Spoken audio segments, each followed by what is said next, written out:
farmers भनेर जोड्ने होइन यो हुन्छ तर तिमीहरूलाई जोड भन्ने बित्तिकै फोटोग्राफी भिडियोग्राफी दिमागमा आउँछ जस्तो लाग्यो मलाई होइन तर त्यसको लागि चाहिँ अलर अप्सन्स एभाइलेबल मार्केटमा होइन हामीले चाहिँ यसले चाहिँ एग्रिकल्चरमा कन्ट्रिब्युट गरोस् भनेर बनाएको थियो सो यो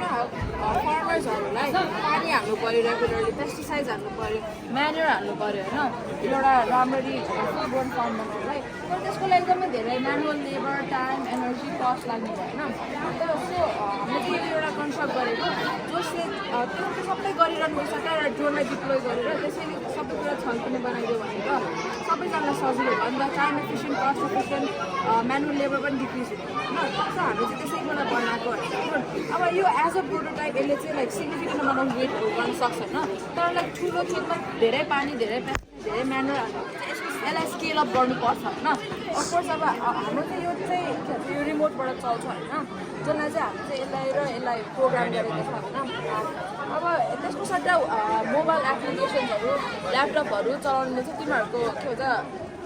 बजेट र तिमीहरूलाई जे रुच्छ नि त्यो अनुसार हुन्छ त्यो चाहिँ अब के भन्छ यो चल्न चाहिँ चल्छ होइन अनि एकदमै नै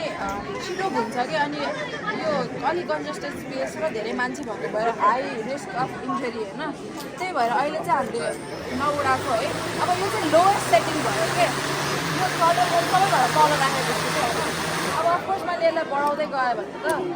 यो drone of course will take flight होइन तर के भन्छ जति बढाउँदै गयो त्यति रिस्क अफ इन्जुरिज र अब मान्छेको हातमा लायो मुखमा लायो भने त अब एकदमै नै रिस्की भयो नि त होइन त्यही भएर अहिले चाहिँ हामीले उडाएको चाहिँ छैन तर it is a functional drone यसले यो आफू र अरू के भन्छ मैले भने जस्तो पेस्टिसाइड म्यानुअरहरूलाई पनि उठाउन सक्छ तिमीहरूलाई उडेको हेर्न मन छ भने उयो अब भिडियो होइन हामीले हाम्रो स्कुलमा उडाएको थियो एउटाको चाहिँ हामीले भिडियो खिचेको छौँ अब त्यो बाहेक